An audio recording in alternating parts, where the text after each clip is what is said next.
दोस्तों, जैसा कि आपको पता होगा ग्रुप डी के एग्जाम चल रहे हैं और 4 से 5 क्वेश्चन हर एक शिफ्ट में हमें सिटिंग अरेंजमेंट से देखने को मिल रहे हैं और बच्चे बहुत ज्यादा परेशान हो चुके हैं। हालांकि मैंने एक वीडियो सुबह भी डाल दी है 12 बजे के करीब, जिसके अंदर मैंने आपको डाला है कि जब हमारे पास बच्चे पंक्ति में बैठे होते हैं, उसका लिंक जो है मैं नीचे डिस्क्रिप्शन में डलवा दूंगा। और इस क्लास में हम करने वाले हैं और जितने भी क्वेश्चन बनते हैं, यदि हमारे पास व्यक्ति गोलेकार मेज पर बैठे हों तो सारे के सारे वह क्वेश्चन, तो देखना सारे के सारे स्पीड में। हमें करना क्या होता है, तरीका होता है इस क्वेश्चन को करने का। तरीका क्या है, पूरे क्वेश्चन में ना हमें कौन सी एक लाइन पकड़नी है। सबसे पहले हमें कौन सी लाइन पकड़नी है, हमें पकड़नी है कोई भी एक व्यक्ति किसी के बाईं ओर या दाईं ओर, या तो पहले स्थान पे होगा, दूसरे पर होगा, या बिल्कुल ही बगल में होगा, या तो दाईं ओर या बाईं ओर। ये लाइन हमारी पहली लाइन में भी हो सकती है, दूसरी में भी, और यहां पर ये आखिरी लाइन में दे रखी है। जो ये मेरी लाइन है ना पर्टिकुलर, बस यही लाइन पकड़नी है। इससे आपका 90% क्वेश्चन खत्म हो जाता है। अगर आप यहां से स्टार्ट करोगे ऊपर से तो दिक्कत हो सकती है।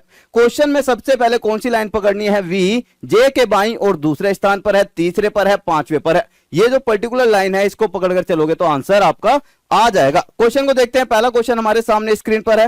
क्वेश्चन को अगर मैं समझूं तो मैंने कहा मेरे पास v जो है जे के बाईं और दूसरे स्थान पर है, व्यक्ति कितने हैं, 5। तो मैंने सबसे पहले 5 व्यक्तियों को बनाया, 1 2 3 4 5। सबसे पहले मैंने किसे बिठाया है, वी जे के बाईं ओर। कौन, वी किसके, जे के। अगर मैं जे को यहां पर बिठाऊंगा तो इसके बाईं ओर कहां पर जाएगा बच्चा, बाईं ओर होता है मेरे पास लेफ्ट में। तो जे के बाईं ओर वी मेरा कहीं ना कहीं पहले दूसरे स्थान पर यहां बैठा होगा।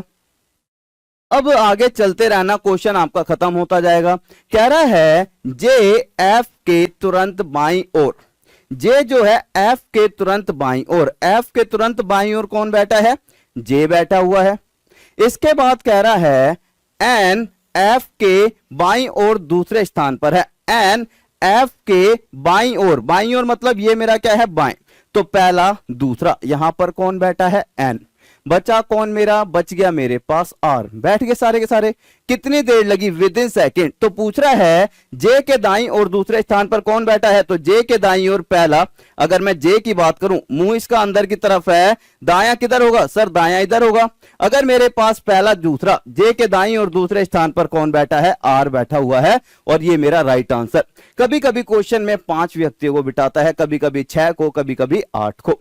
अगला क्वेश्चन देखते हैं। अगर हमारे पास कभी भी सिटिंग अरेंजमेंट में पंक्ति वाला क्वेश्चन आता है, कौन सा बच्चा, पंक्ति वाला, कि एक पंक्ति में 7 व्यक्ति बैठे हैं, 8 व्यक्ति बैठे हैं, केवल आपको क्या बात करनी है, केवल आपको देखना है किसी भी एक छोर पर, किसी भी एक छोर पर कौन बैठा है, किसी भी एक छोर पर, चाहे वो बाएं हो चाहे वो दाएं हो, किसी भी एक छोर पर देख लेंगे कोई ना कोई एक व्यक्ति बैठा होगा, या फिर बाएं से दूसरे पर, बाएं से तीसरे पर।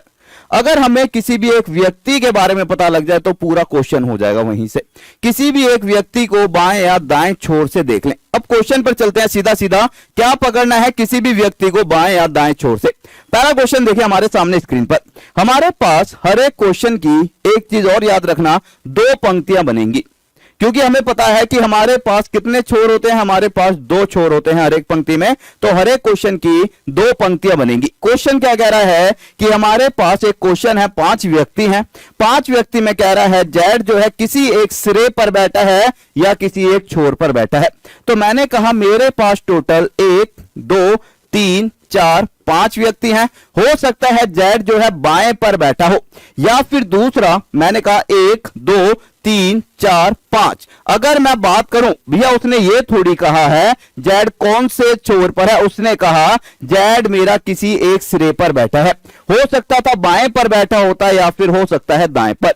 अगर आपने इतना कर लिया है, अब हमें क्या करना है, दूसरी चीज समझेंगे। अगर आपका फेस जो है उत्तर की ओर है, क्वेश्चन में दे रखा होगा व्यक्ति का फेस उत्तर की ओर है। अगर फेस उत्तर की ओर है तो हमें पता है इसका बाएं क्या हो जाएगा, उल्टे हाथ पे, और दाएं हो जाएगा हमारा सीधे हाथ पे। दूसरी चीज, अगर मैंने आपकी तरफ पीठ कर रखी है तो मेरा फेस कहां पर है, उत्तर की ओर। भाई मेरी पीठ आपकी ओर है तो फेस कहां पर है, उत्तर की ओर। दूसरा, अगर मैं कहता कि मेरे पास व्यक्ति का फेस है दक्षिण की ओर, दक्षिण की ओर व्यक्ति का फेस है। मतलब अगर मेरा फेस सामने होता, यहां पर क्या था, मेरी पीठ थी, और यहां पर क्या है, मेरा फेस आपके सामने है।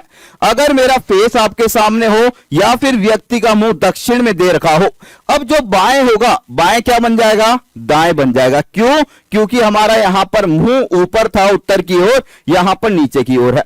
अगर मुंह चेंज हुआ है तो मेरे भाई क्या होगा, यहां पर जो दाया है अब वो कहां पर आ जाएगा, लेफ्ट में, और जो बायां होगा वो कहां पर होगा, राइट में। इस चीज को दिमाग में बिठा लेना। सिंपल सी एक चीज है कि अगर फेस उत्तर में है तो बाएं इधर होगा, फेस दक्षिण में है तो मेरे भैया दाएं इधर होगा। क्लियर? अब क्वेश्चन देखें। क्वेश्चन में हमने ये तो देख लिया, कह रहा है कि हमारे पास व्यक्तियों का फेस उत्तर दिशा की ओर है। अब इसे करते चलते हैं। बाएं का मतलब लेफ्ट, दाएं का मतलब राइट। कह रहा है कि मेरे पास y जो है z के बाईं ओर बैठा है, तो मैंने कहा y मेरा z के बाईं ओर, यहां पर बैठ सकता है। जी सर, जगह है, बिल्कुल है बच्चा, y जो है z के बाईं ओर बैठ जाएगा। लेकिन अगर मैं मानता z मेरा यहां पर है, तो क्या इसके बाईं ओर y बैठ सकता है? नहीं सर। क्यों? मेरे पास लिमिटेड सीट है 5। अगर यहां पर कोई बैठ सकता है तो ठीक है, इससे बाहर थोड़ी बैठ जाएगा। इसका मतलब हम z को यहां पर नहीं बिठा सकते। हर एक क्वेश्चन में आपको सबसे पहले किसी भी एक सिरे पर व्यक्ति को बिठाना है। तो मैंने कहा z को अगर मैं यहां पर बिठाता तो z के बाईं ओर y कहां पर बैठेगा, जमीन में थोड़ी बैठेगा, सीट पर बैठेगा ना। लेकिन सीट पर तो आ ही नहीं रहा, तो मैंने कहा ये वाली जो पंक्ति है गलत हो गई। जैसे ही ये गलत हो गई, 99% आपका क्वेश्चन हो गया। हमने कहा y जो है z के बाईं ओर है। अब क्वेश्चन करते चलें। कह रहा है v और x के बीच w है, ठीक है। v और x के बीच कौन है, w। तो v और x के बीच मेरे पास w है। हो सकता है मेरा x यहां पर हो, v यहां पर हो, इनके बीच कौन है, w। लेकिन लास्ट लाइन में हमें एक हिंट और दी हुई है। कह रहा है x जो है पंक्ति के केंद्र में बैठा है। अगर मैं x को पंक्ति के केंद्र में बिठा देता हूं तो एक चीज बताओ, क्या x के दाईं ओर जगह है बैठने की? नहीं सर, दाईं ओर तो y और z बैठा है, x के बाईं ओर जरूर बैठ सकता है कोई ना कोई। तो मैंने कहा क्या मेरे x के दाईं ओर कोई बैठ सकता है? नहीं। अगर x के दाईं ओर नहीं बैठ सकता तो ये भी कट गया। तो मैंने कहा यार ये वाला तो क्या हो गया मेरा गलत, x के दाईं ओर तो कोई बैठ ही नहीं सकता। बचा क्या, दूसरा। मैंने कहा x के बाईं ओर बिल्कुल बैठ सकते हैं। x के बाईं ओर कौन कौन बैठ सकता है, w बैठ सकता है और v बैठ सकता है। क्वेश्चन कह रहा है x के दाईं ओर कौन बैठा है, तो क्वेश्चन हमारा यहीं पर खत्म हो गया था। x के दाईं ओर कौन बैठा है, y बैठा हुआ है। Right answer option number B. हमें करना क्या होता है, दो चीजें मैंने आपको बताई। सबसे पहली चीज, हमारे पास किसी भी एक छोर पर या उसके दाएं या फिर बाएं कोई ना कोई बैठा होगा, कि भैया किसी भी एक छोर से दूसरे स्थान पर, तीसरे स्थान पर। अगला क्वेश्चन देखते हैं। क्वेश्चन आप लोगों के लिए क्या है, होमवर्क के लिए है। उम्मीद करता हूं सारे के सारे आंसर देंगे। एक सबसे जरूरी बात, अगर पीठ है आपके सामने तो फेस उत्तर की तरफ है।